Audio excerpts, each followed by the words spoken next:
of your characters feel so grounded. They don't even really feel like characters. How did you relate to them? Well, with me, you know, she's not written as like a stereotypical teenager that's riddled with all these insecurities. She likes herself. She's self-confident. She doesn't have to empty herself to the world. You know, she has a time and a place for when she wants to divulge information about herself, and I relate to that, definitely. Yeah, I mean, I saw a lot of myself in Greg. Yeah, it didn't feel like I was playing a character. I mean, you try to always bring as much of yourself to a part as possible, because that's usually the most specific, you know, because you're bringing your own experience to it. But yeah, I don't know. I didn't really have to do any sort of like research or anything like that. I mean, he's just like, he's a teenager, you know, he's an awkward teenager, kind of who's somewhat selfish, and that just rang so true to me, and like kind of person that the kind of teenagers that you know today, and the kind of teenager that I was in high school, and so I just liked his sense of humor, and I wasn't annoyed by him, so I knew it was something that I could kind of put myself on. RJ, how did you relate to your character? I am Earl Jackson. Okay.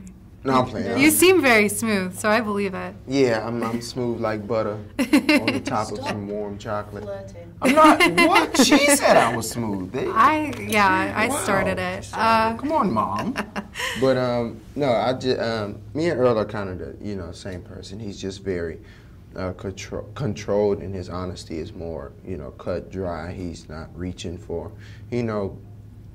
jokes or anything, or he's just very still, if you will. RJ's like moving, and I'm the cup of Kool-Aid. Earl is a cup of water. But it's a great analogy. It's a nice glass. You said what? Listen, it makes sense. Don't judge me. I just don't understand any of your metaphors. Because you're not RJ. Okay. I'll give you a dictionary. And Thank you. Sorry, thank you. How involved were you guys in the making of these like sweeted versions of Criterion films?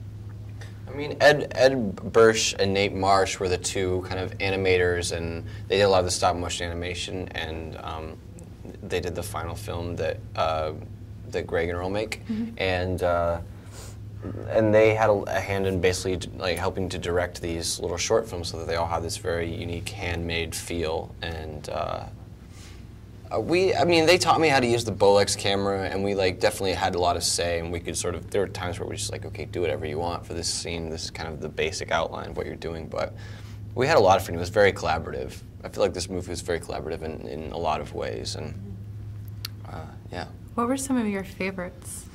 I like doing Burden of Screams, where I played Klaus Kinski. That was the first day of shooting, and just in a white suit in the middle of this public park, and there's like kids running around, and I'm just like screaming in a German accent at the top of my lungs.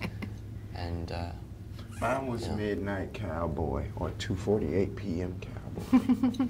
And also the Seventh Seal was fun though, even though we lost a chess piece. in the river. Oh yeah, we spent an hour looking for all the chess pieces. But it's like we didn't want to put our hand in because we might not pull it back out. Yeah. I like a sockwork orange.